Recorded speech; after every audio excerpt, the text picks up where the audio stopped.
there was a 27% increase in average daily gain on the multi-species treatment over that of the clover and perennial ryegrass. And then as we move then down into the first winter, we're going to see that all calves put on a similar amount of weight throughout the first winter period, irrespective of pasture type. But then it's when we move on to our second grazing season that we're really starting to see the benefit of, incorporating either clover or multi-species into our swards. Hello and welcome to The Beef Edge, the Teagasc Beef Podcast, for all your latest news, information and advice for Irish beef farmers. I'm Catherine Egan, and on this week's episode, we feature Ellen Fitzpatrick from Teagasc Johnstown Castle, whose presentation from the Teagasc National Beef Conference describes how to make the most from a high-input, high-output dairy beef system. I suppose just to give a little bit of a background as to why we've carried out this piece of research. So I suppose as a sector, we have a policy ambition to reduce our age of slaughter by up to 3 months on the beef herd, and to reduce our chemical nitrogen use by 20% on Irish farms. And this, I suppose, combined has led to can slaughter age be reduced from a predominantly grass-based diet, and can low nitrogen systems support high levels of carcass output per hectare? So these are the questions that have been posed from, I suppose, our strive to kind of achieve these targets. So I suppose nationally, our dairy beef heifers have the highest probability of failing to meet carcass specification in terms of carcass weight, conformation, age of slaughter and carcass weight. And this has led to nationally an average age of slaughter of between 24 and 27 months for these dairy bred beef heifers from the Irish dairy herd. So we're kind of trying to see can we pull back this age of slaughter. We're also looking at kind of how nitrogen, the interaction between nitrogen and this kind of a system, how they play together. So I suppose at the minute our swards are predominantly perennial ryegrass, but in order to achieve a high level of kind of carcass performance off our swards, we need really productive and really high quality swards. And that kind of a system is very much so underpinned by high levels of chemical nitrogen input. But in order to achieve these policy targets, we're going to have to pull back on our chemical nitrogen input. So we're very much so looking towards a renewed interest in the incorporation of legumes on our farms in a bid to replace this chemical nitrogen input. And the other reason I suppose we're looking at this study is there's a very high attrition rate of farmers engaged in dairy beef production, and that kind of mostly goes down to a variable levels of animal and financial performance. And what we're very much so trying to look at is if we pull back the age of slaughter, albeit we're going to have lower carcass weights.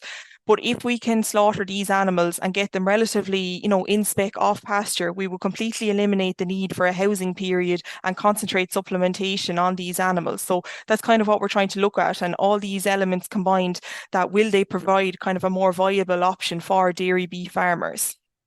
So I suppose the next thing I'm just going to talk about is why do we need to reduce the age of slaughter, and why are we trying to reduce our nitrogen use? So in 2022, the agricultural sector in Ireland was responsible for 38.4% of greenhouse gas emissions. But we also have a sectorial target in which we're aiming to reduce our greenhouse gas emissions by 25%. So we're kind of very much so aiming to reduce these greenhouse gas emissions and nitrate leaching from our agricultural practices.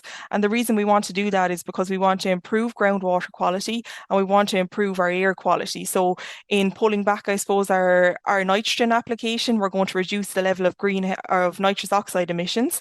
And on average, a beef animal is going to produce between 200 and 220 grams of methane per day. And if we can pull back that age of slaughter, and we've seen from our study that we can get, some heifer slaughter from ages as low as 16 months, that if we can pull back that age of slaughter, we're going to have a big impact on reducing the total methane emissions from the beef herd.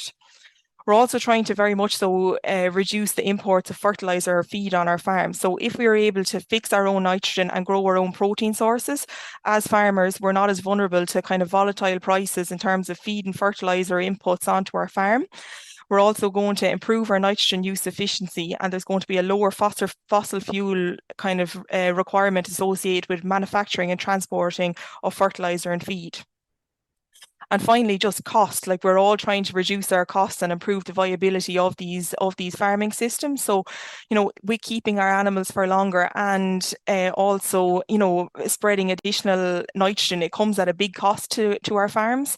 The last couple of years has seen unprecedented increases in the price of fertilizer, feed, and fuel. So, if we can, like we've seen the cost of a ton of grass go up by 29% between 21 and 22. So if we can kind of keep our animals for less time, and if we can kind of improve efficiency in terms of incorporating legumes and possibly herbs into our system, can we cut back on the level of nitrogen going out on our farms? So I suppose then if we're going to go down the route of looking at increasing our sward diversity, we very much so have to start at the point that, the Irish beef system is very much so underpinned by efficient conversion of grazed grass into beef. And if we're going to kind of be under a system of enforced cutting of kind of levels of chemical nitrogen fertilizer, we have to look towards possibly the incorporation of clover to replace that chemical nitrogen. So what exactly are, I suppose, the benefits of improving our sward diversity? So the first thing that I'll talk about is animal performance. So, it's well reported in scientific literature that there is, an increase in animal performance with the incorporation of clover into our swards. And that's generally derived from superior sward quality, which is a reduction, which kind of manifests as a reduction of NDF content in the grass, which is able to encourage greater levels of dry matter intake. There's also a biological nitrogen fixation benefit. So the incorporation of clover into swards of perennial ryegrass has the potential to biologically fix up to 250 kilograms of nitrogen per hectare per year. And this occurs through the process of biological nitrogen fixation, in which there is a bacteria on the root of the clover plant that has the ability to fix atmospheric nitrogen and make it plant available. And finally, there's a herbage production benefit. So I suppose there's been many studies conducted across Teagasc that have proven that, at lower nitrogen application rates, that we can grow a similar amount of grass or an increased amount of grass, up to even 1.5 tons additional herbage grown off swards that have reduced fertilizer applications with the incorporation of legumes and herbs. And I know all this sounds very good, and I do completely appreciate that there is a downside to kind of increasing your sward diversity. So I suppose the first thing is that in intensive dairy beef regimes, it's not very well reported how multi-species and clover swards withstand kind of the intensive grazing. And there's also concerns among farmers around the kind of persistency of legumes and herbs within their swards, and the lack of availability of a post-emergent spray for our multi-species swards. So all of that information that I've just presented combined, I suppose, led us to, realizing that we very much so needed to examine the relationship between pasture type and animal, the interaction between them both. So as a result, a farm systems experiment was set up at the Teagasc Johnstown Castle Research Farm in 2021 and ran until 2023. With the primary objective of being to determine the financial and physical performance of early maturing breed dairy beef heifers consuming contrasting pasture types. So the 3 pasture types that we had on our farm was a perennial ryegrass only pasture type, and that was receiving 150 kilograms of nitrogen per hectare per year. A clover pasture type, which was consisted of perennial ryegrass and a 50-50 mix of red and white clover, and that was receiving 75 kilograms of nitrogen per hectare per year. And the final pasture type was a multi-species type, and that was composed of red clover, white clover, perennial ryegrass, plantain, and chicory, and that also received 75 kilograms of nitrogen per hectare per year. So each pasture type had its own individual farmlet, and it was 10 hectares in total, and that was stocked at 2.5 live units per hectare, which equated to 182 kilograms of organic nitrogen per hectare. So then just a little bit of a note on the management of these pasture treatments. So they were all managed completely identically. We would have used Pasture Base Ireland as kind of a management tool. We would have maintained a similar rotation length. Our spring and autumn targets would have been the exact same across the 3 sward types. And the only thing that differed was our fertilizer application. So that leads me on nicely to the next slide where I'll just discuss a couple of notes on the nitrogen fertilizer application strategy that we maintained. So the first thing that I'll say is that all nitrogen that went out was in the form of protected urea. And then you'll see there that our first application that went out, which was kind of early in the springtime period, would have had the exact same amount of chemical nitrogen applied. And that's because at that time of the year, it kind of would be foreseen that there's not a high enough clover content in the sward to support kind of the level of spring grass growth that we needed. But you'll see from April onwards, we were able to cut back on the level of nitrogen applied on the clover and multi-species treatment. And that's because from April onwards, we're starting to see an increase in soil temperature. We're starting to see longer daylight hours and more sunshine. So it's kind of from that point of the year onwards that we're starting to see a kickstart in our clover content. And from July, for the July and August fertilizer applications, we foresaw that our clover content was very much so sufficient to support grass growth during those periods. So we put out absolutely no chemical nitrogen during both of those months. And then we went out with 15 kilograms across the 3 pasture treatments in September to build our autumn grazing covers. So this overall represented a reduction of 75 kilograms of nitrogen per hectare, and that very much so represents a very significant saving in fertilizer for farmers. So then just moving on to just a little bit about the management of the animals that we would have bought in for the study. So calves were bought in at on average of 20 weeks of age over the 2 years. They were on average 159 kilograms in weight on arrival, and their average date of birth was the 16th of February. And all of the calves that were bought in were sired by either Hereford or Angus bulls, and they were the progeny of Holstein Friesian dams. So upon arrival, then they were assigned to one of the 3 pasture treatments, so grass only, grass clover, or multi-species. And there would have been kind of a number of grazing management rules that we would have implemented. So we targeted a pre-grazing herbage mass of between 1,300 and 1,600.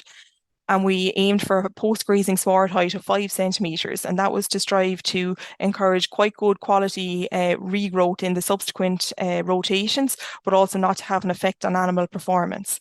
And then all treatment groups were offered fresh herbage every 48 hours or when the target post-grazing sward height was achieved, and that was to encourage high levels of dry matter intake. Then as the grazing season progressed, we would have housed the animals in November, and that's generally when grazing conditions deteriorated and when we had reached our target closing cover of 450 kilograms of dry matter per hectare. Then during the winter months, then the animals, they maintained their pasture treatment. So they were fed silages that were made off their pastures during the summer months, and that was fed to them ad lib. And then on average over the 2 winter periods, we would have fed 1.25 kilograms of concentrate. So then moving on from that, then animals would have gone out to pasture in early March. And from then on, the yearlings would have been weighed every 2 weeks. And from those weighings, we would have identified any animals that had a body condition score of greater than 3.75 units. And they would have been drafted for slaughter as a representation of a fat score in the factory between 3- and 3+. And then just a note on that any animals that were not slaughtered from pasture, they would have gone into the house in early October and would have been fed again all their pasture treatment silage and a finishing diet of 4 kilograms of concentrate.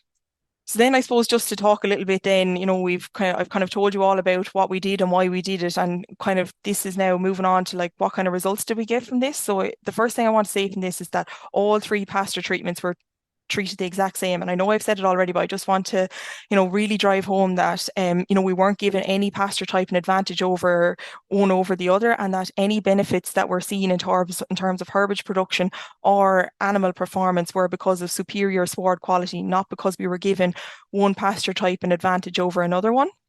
And then just another note to add would be that we would have, before every paddock was grazed, we measured pre-grazing herbage mass. When the animals came out of their allocations, we measured post-grazing sward height. And then prior to grazing for the multi-species and the clover paddocks, we would have measured by botanical composition. So just in terms of some of the herbage production results that we saw, so the three different the herbage production from the three different treatments are presented on the graph here. So the perennial ryegrass treatment produced 11.9 tons of dry matter over the years. The clover treatment produced 11.5, and the multi-species produced 11.4. So you can see from here that there's a very similar, level of herbage production, but a big and a significant finding of this study is that we grew a similar amount of herbage with 50% less chemical fertilizer, which represents a big saving on our farms. So that's 150 kilograms versus 75. In terms of the pre-grazing herbage mass that we achieved a 1,557 kilogram dry matter pre-grazing herbage mass, and all of the three treatments grazed to 4.9 centimeters post-grazing sward height. And then just the final comment I have on this slide is that you can see here that there's a significantly lower dry matter content on the multi-species treatment compared to that on the clover and perennial ryegrass. So this trend was very much so observed throughout the entire grazing season, and it's a parameter we very much so would have taken into consideration when allocating these animals grass, that there is a significantly lower dry matter on that treatment. So next up then just is a little bit on the sward composition that we would have seen throughout the year. So on the left-hand side of the screen here, you'll see the sward composition for the clover treatment, and then on the right-hand side, it's the multi-species treatment. So I suppose to start with here, it's very well reported that we need at least a 20% average clover content in our swards to see an animal production performance benefit and to see our biological nitrogen fixation performance benefit. So, we need that minimum 20% here. So for the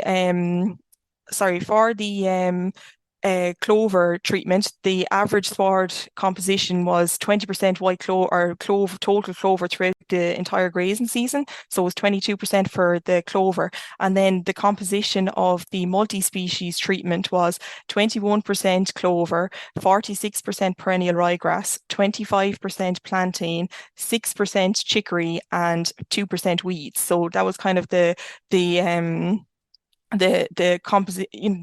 average composition of the swards throughout the year. So we were well over, we were over our 20% that we were, the literature would say that we require.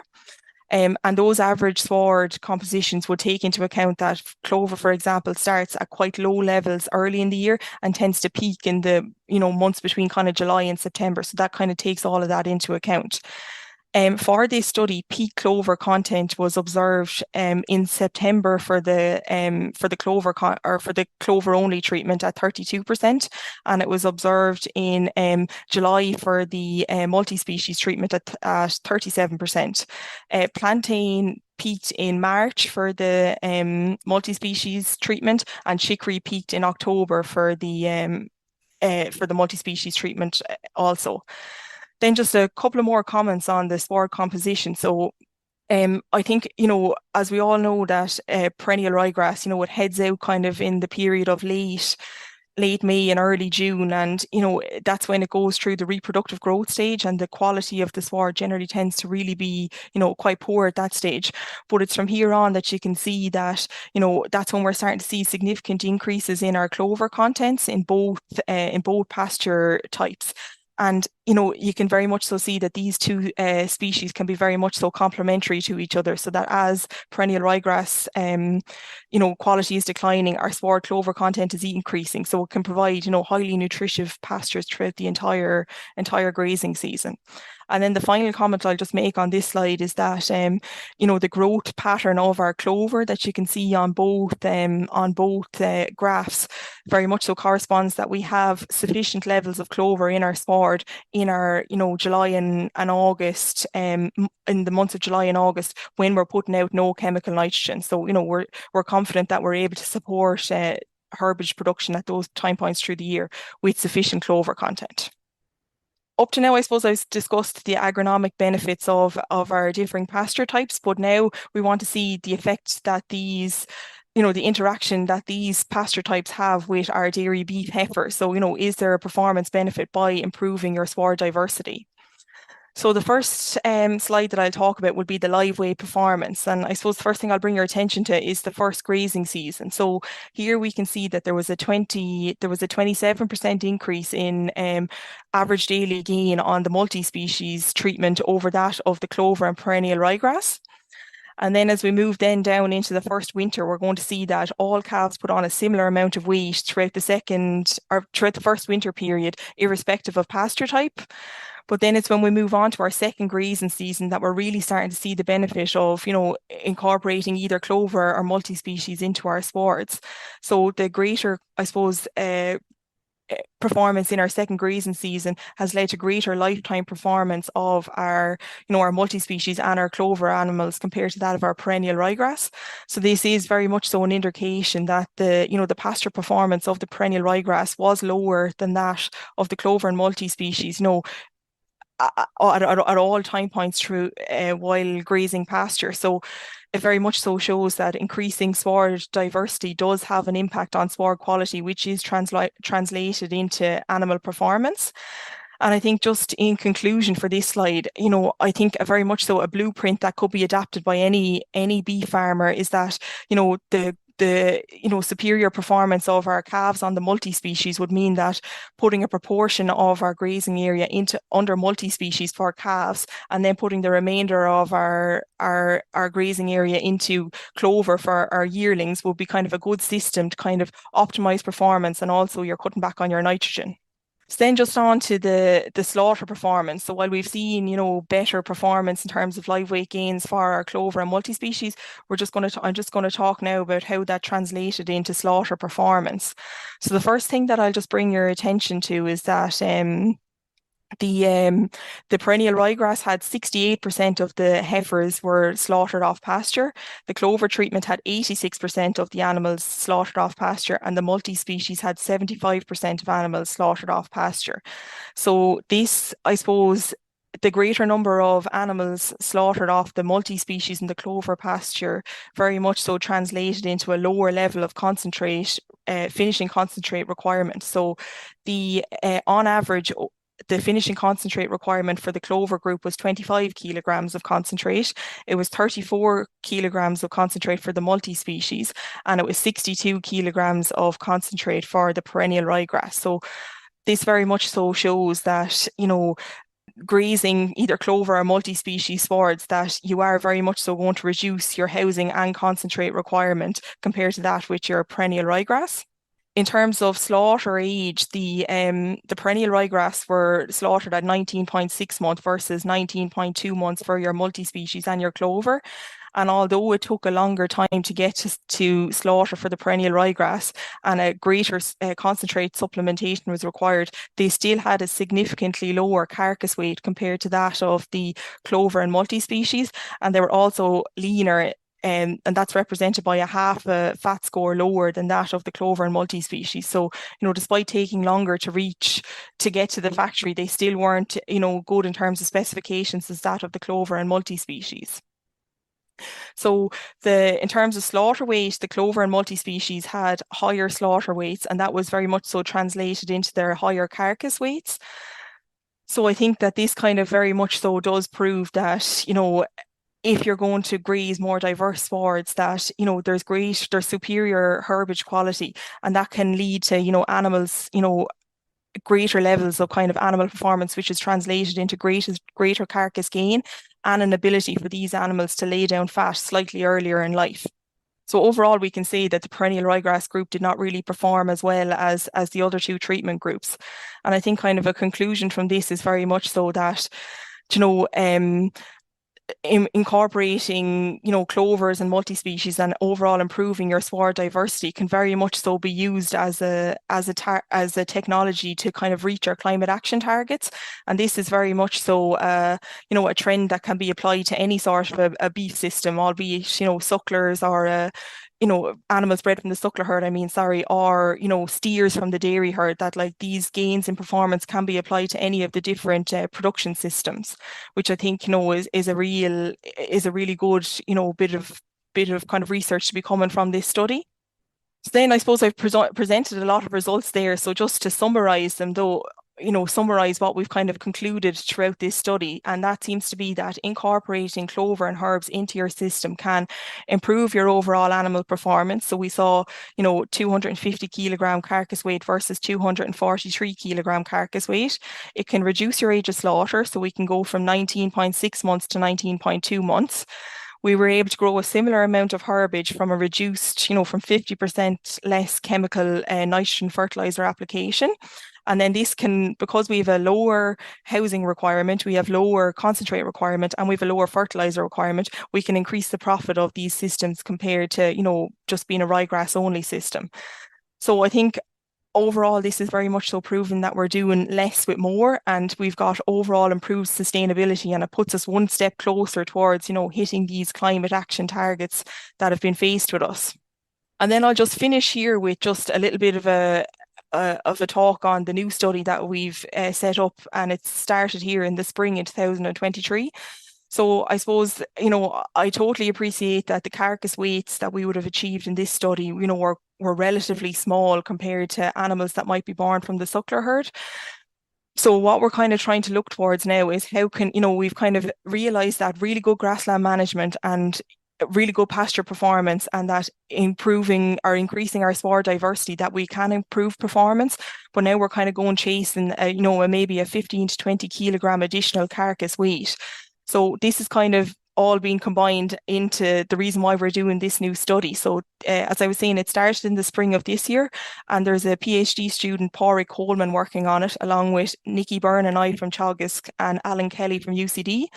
So what we're basically looking at is we're using the 3 established pasture treatments. So we have our grass only, our grass clover, and our multi-species. We have so it's basically a 3 pasture type, 2 animal maturity, and 3 slaughter age factorial design study. The 2 animal maturity levels that we are using, or the 2 animal maturity levels, are early maturing, which are represented by our Angus and Hereford animals, and late maturing, which are represented by Limousin and Belgian Blues. So these animals all represent the 4 most commonly used breeds on the Irish dairy herd. And these animals would have been bought in with, very much so genetic potential in mind. So they would have been bought in with a real emphasis on their carcass weight and conformation of the DBI indexes. Following on from the animal breed, then we're going to be slaughtering. So all these animals have been have been assigned to a predetermined slaughter date. So they're either going to be slaughtered at 16, 19 or 22 months of age. And that's basically to see the level of carcass gain between pasture types the carcass gain between slaughter dates at pasture is what we're kind of looking at. So this study will run for a number of years, and we hope at the end of it to be able to identify the best performing maturity on the best performing pasture type. So we really are chasing that, additional carcass weight to kind of, I suppose, improve the viability of this. That's all for this week's episode, and further details of the presentations and proceedings from the Teagasc National Beef Conference can be found on the Teagasc website, and the link is in the podcast text. You can catch up on all other shows and interviews from the Beef Edge podcast on the Teagasc website at teagasc.ie, or you can listen on Apple and Google Podcasts as well as Spotify. Don't forget to rate, review and subscribe so you never miss a show. For all other updates from our beef programme, keep an eye on our Twitter and Facebook pages. Until next time, I'm Catherine Egan, and thanks for listening.